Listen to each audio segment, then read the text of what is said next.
Welcome back to the show, everyone. I'm Kathy Hobbs. When you think of a vibrant music scene, Brooklyn probably comes to mind. But that wasn't always the case. Brooklyn Bowl, now established, was a pioneer on the music scene in Williamsburg. Our Brooklyn expert, Brennan, takes us on a tour of Brooklyn Bowl. Hey, Donald. Thanks, Kathy. For years, Williamsburg was a neighborhood synonymous with abandoned factories and decay. That all changed about a decade ago, where Williamsburg now is home to hipsters, families, and thriving businesses, including a sprawling event space known as Brooklyn Bowl. By night, Brooklyn Bowl is a hip, much sought-after social scene. A 16-lane bowling alley set inside a 35,000 square foot warehouse in Williamsburg. Brooklyn Bowl boasts world-class food from popular New York mainstay Blue Ribbon and elevates the experience with live music, including many nationally known acts. This is not your ordinary bowling alley, which is exactly what the owners of Brooklyn Bowl wanted when they opened their doors in 2009. To learn more about the vision behind Brooklyn Bowl, we want to hear from one of the men who started it all, co-founder Charlie Ryan. Hi, I'm Donald Brennan. welcome to Brooklyn Bowl, Donald. I'm Charlie Ryan. Nice to meet you, Charlie. Let me show you around. Sure. So Donald, here we are in what we call a landing pad. It's really the entry decompression zone where people check in, they kind of get their bearings, realize they can get bowling if they go over to that desk, they can sit over here, have food or drink. This is the main venue bar, and it's really the focal point because you can see the stage over there, but it's also where you can get drink. Out here at the lanes, of course, you can get great food. Our food is by our food partner, Blue Ribbon. So I'm picking up a little bit of a carnival theme here. Well, we certainly have one, and I hope we don't beat people over the head with it. But it is fun, and it does draw upon our roots. Now, Coney Island may be at the other end of Brooklyn, but it's still part of Brooklyn, and it's just fun iconography. A little bit dangerous. It's not the circus. Sure. It's a lot more fun than a circus. So when we built the place, we had it laid out. It wasn't finished. This was just a corrugated surface here for the stage. We realized right away this is going to be a very special room because it's important how the artist feels about it. Sure.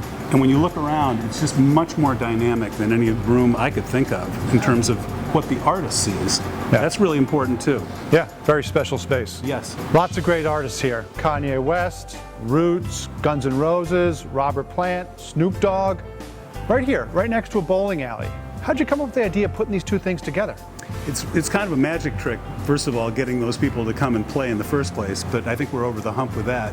But we had this idea from a business that my partner owned and I operated with him called Wetlands downtown, that we would fuse the bowling really as close as we could to the things that we already knew how to do, which was live music, food, and drink. And the combination is intoxicating because you just don't have that kind of an environment in any other place where you can hear live music. Being right there where you can get waitress service, you can sit on a couch, kick back, get right on the rail, right next to your favorite artist. It's just something that other people can't really offer. Yeah, pretty exciting. So Donald, here we are at the lanes, in some ways the center of our universe. After all, this is Brooklyn Bowl. So we got 16 lanes available to us, but we only need 2 of them. Should we roll a few balls? Absolutely, sounds like fun. No bumpers. Yep. Nope. Oh, man. The first game, I had a 201. The second game, trying just as hard, I had a 99. I decided there shouldn't be a third game. Definitely was going in the right direction. Call it quits. Oh, baby. Stay up there. You have to edit that one out.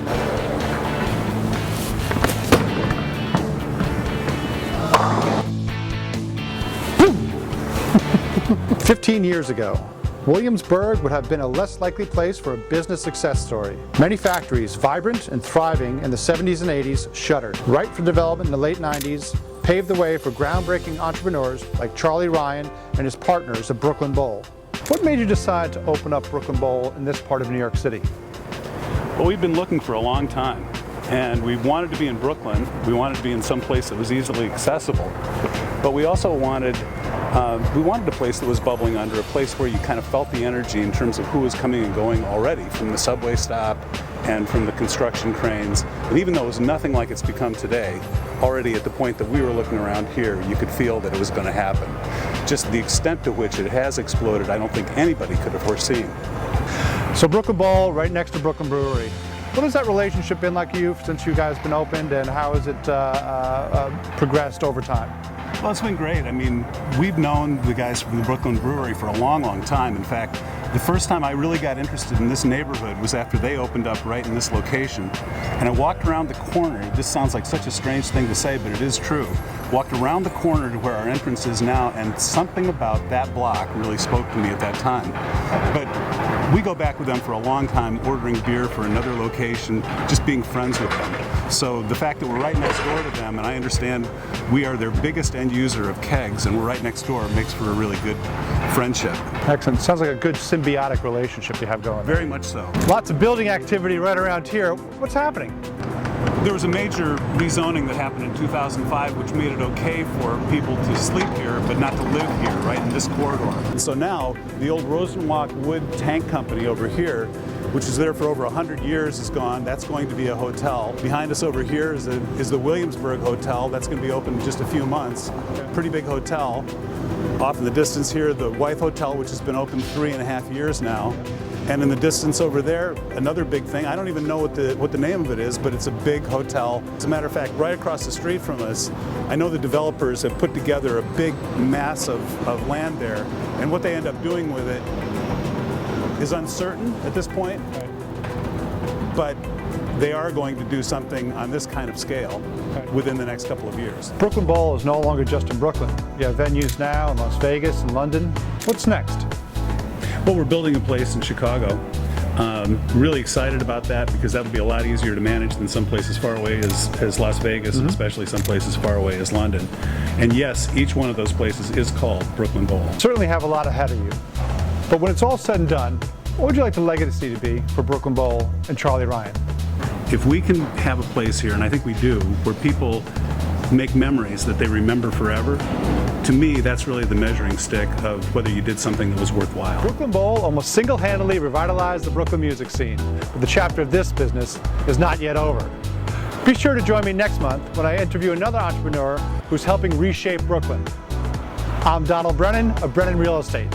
Up next, the pressure is on as we take on a winter renovation project just as the temperatures are starting to drop and the ground is about to freeze. Exactly what are we up to? We'll let you in on our latest renovation project coming up.